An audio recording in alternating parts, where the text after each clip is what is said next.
ఆంధ్రప్రదేశ్ వాళ్ళే ప్రధానంగా ఆలోచించాల్సినటువంటి అంశం ఏంటంటే ఆంధ్రప్రదేశ్ ప్రభుత్వమే సాగర తీర ఆధారిత అభివృద్ధి, సాగర తీర ఆధారిత పారిశ్రామిక వృద్ధి.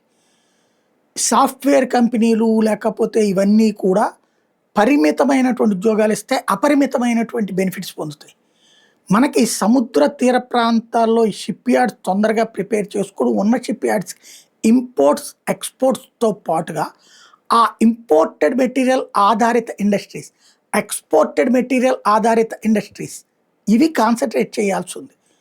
అదే సందర్భంలో ఇవే కాకుండా మడ అడవుల వ్యాప్తి మీద సీరియస్‌గా దృష్టి సారించాల్సి ఉంది. సముద్ర నాచు ఉత్పత్తి అన్నటువంటిది విదేశాలు కూడా ఇక్కడ ఉత్పత్తి చేసి అమ్మితే కూడా కొనుక్కుంటే ప్లస్ మనకి సేఫ్టీ అవసరం.